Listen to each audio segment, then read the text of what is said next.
Oh, hi, I'm Jason Klom. I'm the host of the Comedy on Vinyl podcast, and I'm leaning back right now because I'm about to go do something. But I am listening to a comedy album a day for all of 2017. If this goes a little bit longer than a minute, go to youtube.com/comedy on vinyl.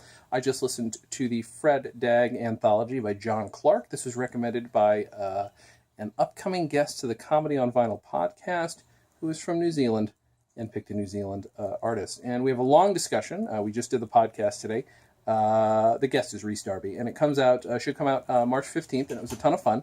And this was just a really great, it's an anthology to listen to. I almost want to cheat and count it as like 3 albums because that's all the albums he did a ton of albums, but I'm going to count it as 1.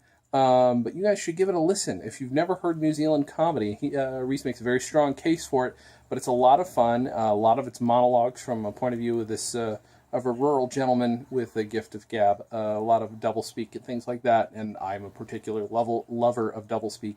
But there's some really great bits, one including a few things about a fake sport, which is very near and dear to my heart. If you know about my movie Lords of Soaptown, it's about freestyle walking, which is a sport that started out as a prank and it became an actual sport. Long story, bit.ly/Soaptown DVD.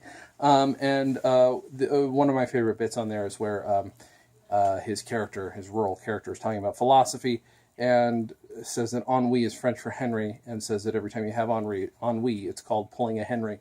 And it's one of my favorite things on that album. It's a lot of fun. We're going to go into it in more detail on that episode. Like I said, I believe it comes out March 15th. Enjoy. Subscribe at Comedy on Vinyl, wherever you can. youtube.com/Comedy on Vinyl. Subscribe wherever the button is. Thanks so much. I'm Jason Klom. And as always, have a good thing.